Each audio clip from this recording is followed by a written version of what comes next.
या दोन घडामोडी आताच्या घडीच्या आपण पाहताय मुंबईमधल्या घडामोडी आहेत।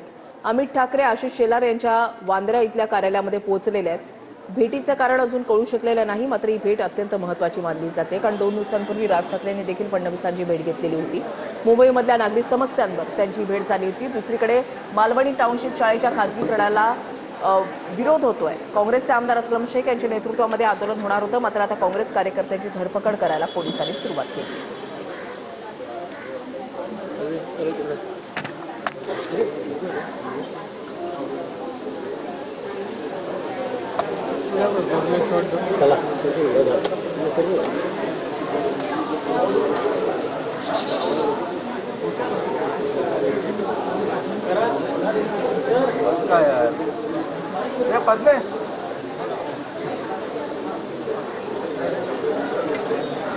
अमित ठाकरे आशिष शेलारांच्या भेटीसाठी पोहोचलेले आहेत। त्यांच्यासोबत त्यांचे काही पदाधिकारी सुद्धा आहेत।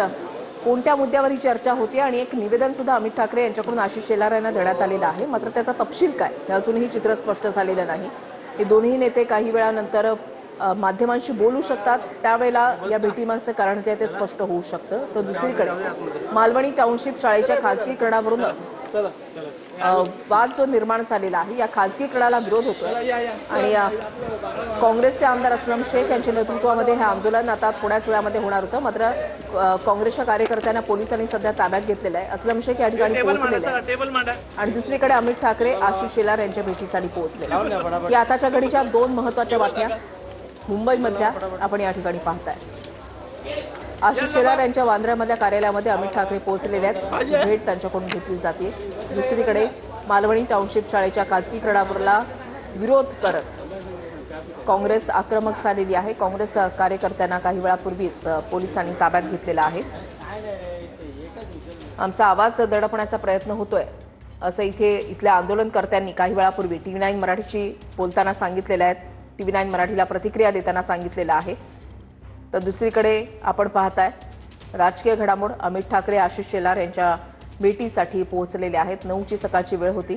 काही वेळापूर्वीच ते आशिष शेलार यांच्या भेटीसाठी आशिष शेलार यांच्या वांद्र्यामधल्या कार्यालयामध्ये पोहोचलेले आहेत आणि यावेळेला मनसेचे काही पदाधिकारी सुद्धा अमित ठाकरे यांच्या सोबत आहेत।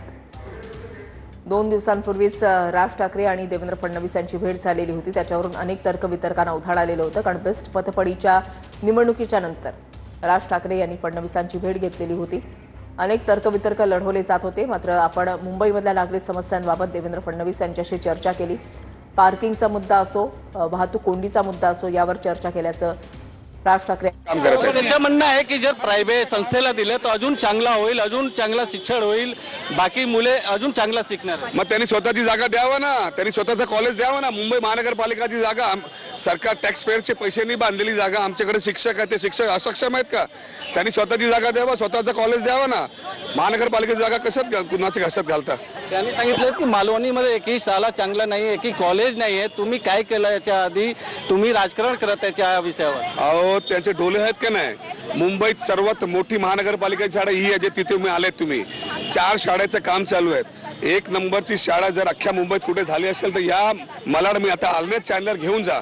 माझ्या मतदारसंघामध्ये जेवढी महानगरपालिकाची शाळा बघा आणि त्यांचे मतदारसंघामध्ये जाऊन त्यांचे, आणि त्यांना एवढंच हे आहे संस्था जर देण्याचं तर त्यांनी स्वतःचे मतदारसंघामध्ये शाळा ते द्या ना। आमची कशाला देता? आमची चांगली शाळा आहे आणि बघा ना, अशी शाळा एक पण तुम्हाला मुंबईमध्ये दिसणार नाही। आता पोलिसांनी तुम्हाला थांबवले, तुम्ही पुढचं पाऊल काय असणार आहे? तुम्ही जाणार? पोलिसांनी थांबवलं नाही, आले लोढाजींना आम्ही सांगणार की चुकीचे काम आहे, तुम्ही चुकीचं काम करू नका, तुम्ही तुमचा बिल्डर वाढ इथे चालू नका। ही महानगरपालिकाची शाळा आहे, महानगरपालिकेच्या ताब्यातच असले पाहिजे। महानगरपालिकेचे शिक्षक शिकवणार आणि गरीब लोकांची मुलं तिथे शिकणार।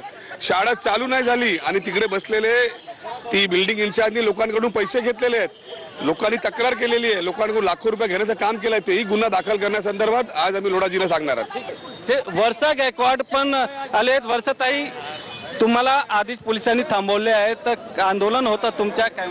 नाही, आमचं म्हणणं एवढंच आहे की मुंबई महानगरपालिकेच्या वतीने 100 कोटी रुपये।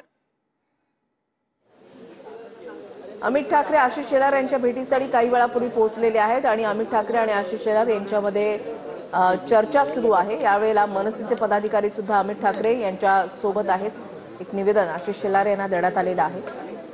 2 दिवसांपूर्वी राज ठाकरे आणि फडणवीसांची भेट झालेली होती। त्यावेळेला सुद्धा अनेक तर्कवितर्कांना उधाण आलेलं होतं, चर्चा राजकीय सुरू झालेल्या होत्या आणि आता अमित ठाकरे आशिष शेलार यांची भेट घेतात.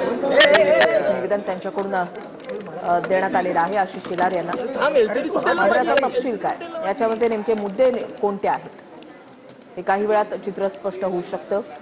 अमित ठाकरे, आशिष शेलार हे दोन्ही नेते माध्यमांशी काही वेळाने बोलू शकतात, सविस्तर सांगू शकतात की या भेटीमागचं नेमकं कारण काय आहे. 2 दिवसांपूर्वी राज ठाकरे यांनी फडणवीसांची भेट घेत मुंबईमधल्या नागरी समस्यांबाबत त्यांच्याशी चर्चा केलेली होती आणि आता अमित ठाकरे हे आशिष शेलार यांना भेटलेले आहेत.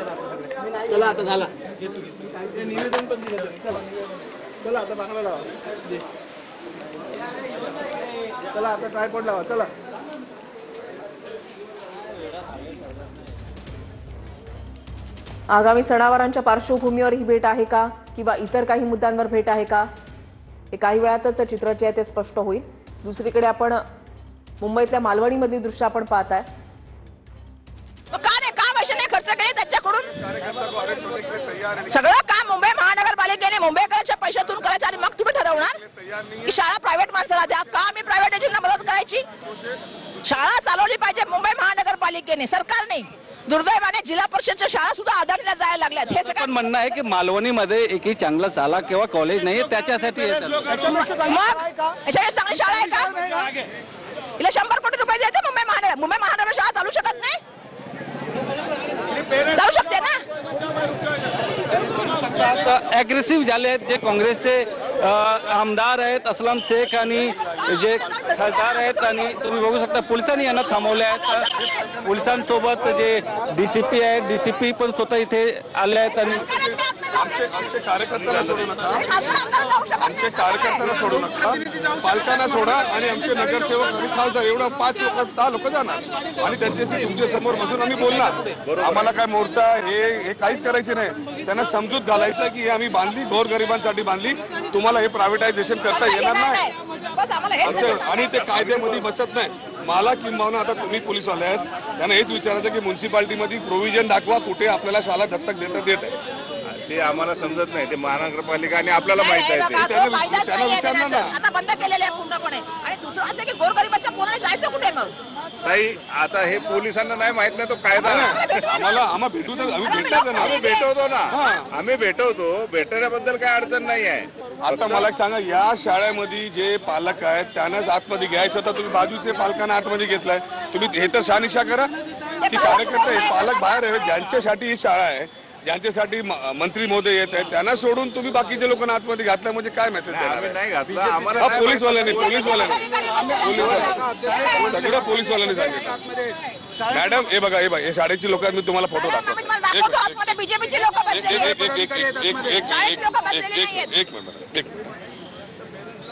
काही तो कार्यक्रम प्रयासने ठेवलाय ना, त्यांचे लोक असणार ना. प्रयासवाले असतील ना, प्रयासवाले असतील ना, प्रयास पॅरेंट्स नाही पाहिजे शाळेचे.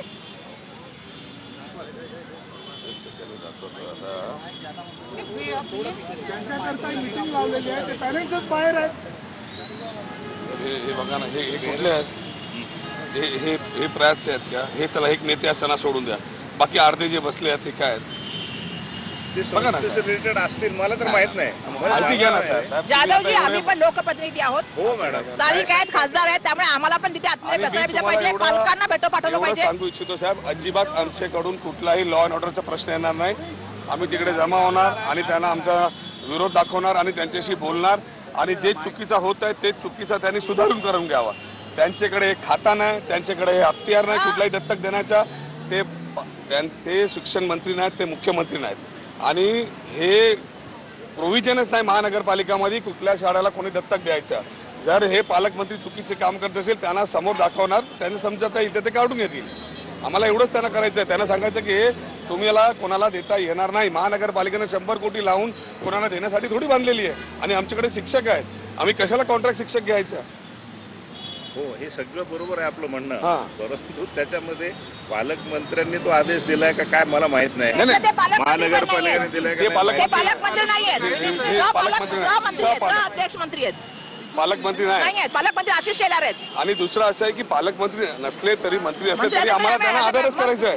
त्यांना सांगायचं की तुम्ही जे चुकीचे डिसिजन घेता ते तुम्ही परत घ्या. एवढंच आम्हाला बोलायचं. हो आपण त्याच्याशी चर्चा करा. माझं ते म्हणणंच नाही आहे की हो, आपण आम्ही करू पण नका. तुम्ही साहेब मंत्री राहिलेले आहे. आता कुठल्या जे मंत्र्या- शिक्षक जे पालक ते काय आहेत ना, नगर मंत्री आहेत का मुख्यमंत्री आहेत? बरोबर बोलतात असलम शेखजी. का शिक्षण मंत्री आहेत का पालकमंत्री आहेत? मग आपल्याला चर्चा मुंबई करायची. महानगरपालिकेचा निर्णय आहे. मुंबई महानगरपालिका घेत असते. हे आता काय? मी तुम्हाला नवी मुंबईला बोललं तर चालणार का? नाही ना. ज्युडिशियल मध्ये सगळी कामं करणार ना की नाही, ते कायदेशीर बाहेर करणार. तर त्याच्या लक्षात आला की ते परत घेतील. आम्हाला पूर्ण खात्री आहे की ते समजदार आहेत, एवढे सिनियर आहेत, तर ते आपले चुकीचा निर्णय परत घेणार. एवढंच आम्हाला. अच्छा नाही घेतलं तर त्यांनी सांगू ते नाही घेतलं, मग आम्ही बाहेर येऊन आमचा आम्ही शाळेमध्ये कुठलाही नुकसान कधीच करणार नाही, कारण जीव लावून ही शाळा बांधली साहेब. आम्हाला माहिती आहे ना, आम्ही कितींदा इथे आलो आणि निरीक्षण केलं, अधिकाऱ्यांना आणला आणि एवढी मोठी मुंबईत सर्वात मोठी महानगरपालिकाची शाळा आम्ही बांधली आहे. ते लोकांना देण्यासाठी बांधली नाही. इथे एक अनाथ आश्रम नाही घालायचं आम्हाला, मुलांच्या शिक्षणासाठी घालायचं आणि त्यामध्ये कॉम्प्रोमाइज होणार नाही, एवढंच त्यांना आम्हाला सांगायचं आहे. आणि कायद्याने सांगणार, एकदम सविस्तर सांगणार त्यांना. सर आम्ही तुमचं म्हणणं सगळं समजतं आम्हाला. माझं फक्त काय म्हणणं आहे, पोलीस म्हणून दोन गट एक समोर आले तर कायदा अजिबात साहेब एक काम करा. म्हणून आम्ही पालकांच्या मदतीने आलेले आहे. आम्ही मोजून साहेब 5-10 आमचे आधी घ्या. ते वोट चोरी करत होते, आता महानगरपालिकेच्या बिल्डिंगी पण चोरी करायला लागले. कसं चालायचं? विरोधी पक्ष आणि सरकार पक्ष साहेब आम्ही आम्ही आमचे फक्त 5-7 लोकांना घेऊ. हे सिनियर लेवलचे आहेत, आमदार खासदार नगरसेवक असे 5 लोक. त्यांना त्यांच्या बरोबर तुम्ही 5 लोक बसवा, तुम्ही बसा, तुमच्या समोरच चर्चा करतो. ठीक आहे. मी काय करतो, मान्य मंत्री महोदयांशी मी बोलतो हा आणि मग आपण ते ठरवू कसं कुठे चर्चा चालेल. करायची, कसं पण करायचं. त्याच्या आधी ज्याचे करता मीटिंग लावलेली आहे ते पालकांना तुम्ही पालकांना सोडा. तुम्ही पाहिजे तर बिल्डिंग इन्चार्जला विचारा. एक साहेब एक फक्त करा. जे बिल्डिंग इन्चार्ज आहे तिला माहित आहे कोण पालक आहे, हो. तिला उभा करा. हो. ती जिला बोलणार तिला तुम्ही सोडायचं. प्रश्न मिटला. आम्हाला काय करायचं आतमध्ये जाऊन आले का? कोणाला नाही, मॅडमला गेट वरती ठेवा. बोला. मॅडमला गेट मॅडमला बोलवा, मॅडमला गेटवरती सोडा पेरेंट आणि जे आहेत पुढे ना सांगा. त्यांना फक्त ते जे पेरेंट आहेत पेरेंटला सोडा. हा एवढंच आहे सगळे नाही, पेरेंट जे असतील तेवढे. मॅडम. मी स्वतः ऐका, मी स्वतः डीसीपी साहेब ऐकून घ्या, मी स्वतः डीसीपी साहेबांबरोबर उभा राहतो. तुम्ही पण राहा. एकही मनुष्य एक्स्ट्रा जाणार नाही. चला आणखीन काय बस. मॅडम आम्हाला काय आता काय सन्मान ठेवा. कायदा